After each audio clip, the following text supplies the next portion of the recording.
Case number 1, the QR code killer, Part 2. 11 victims, 1 masked woman, a digital death trap using nothing but QR codes. Previously on case number 1, we met a mysterious woman who terrorized South Korea. Her weapon of choice, QR codes.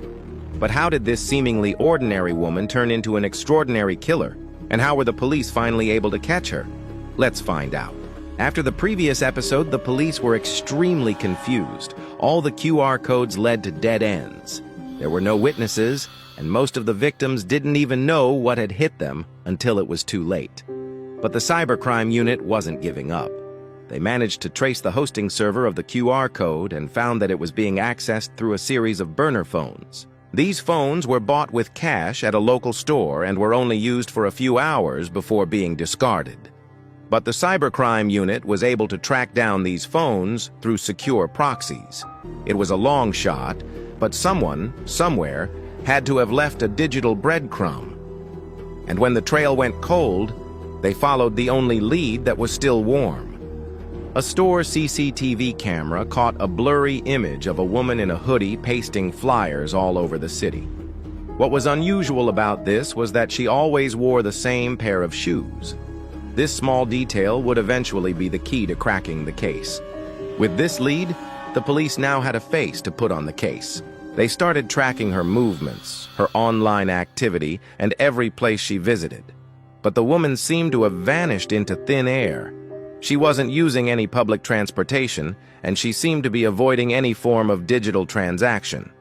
It was like she was trying to leave no trace behind. But then something strange happened.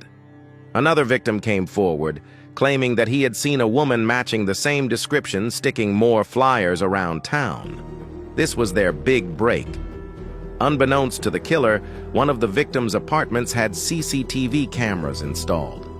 When the police checked the footage, they saw the same woman from the store's CCTV entering the building. She was carrying a backpack just like in the other videos. As soon as she entered the elevator's CCTV lost connection due to a power surge. It was as if someone had intentionally caused the blackout. Was she expecting the victim to follow her? The police couldn't be sure. When they finally got access to the elevator footage, they were shocked to see the killer enter the apartment with a huge grin on her face. She had done it again. But this time the elevator's CCTV was recording. This is what the killer looked like. Now that they had a clear picture of the killer, the police needed to catch her and fast. But this was easier said than done. She had no criminal record and no known associates. Plus, she had somehow managed to evade all of their surveillance attempts. The police decided to use her own methods against her. They created a fake website with a QR code that led to a decoy web page. They then released this information to the media as bait. Little did they know that their killer was watching closely. The moment one of their decoys was scanned, the killer responded. She thought she had struck again, but she had just scanned her own demise. They were able to track her back to her apartment where she had one last set of flyers in her bag. She was under arrest. In court, the killer showed no remorse for her actions. She testified that she saw her killing spree as a social experiment and that she believed she was cleaning society of weak-minded men.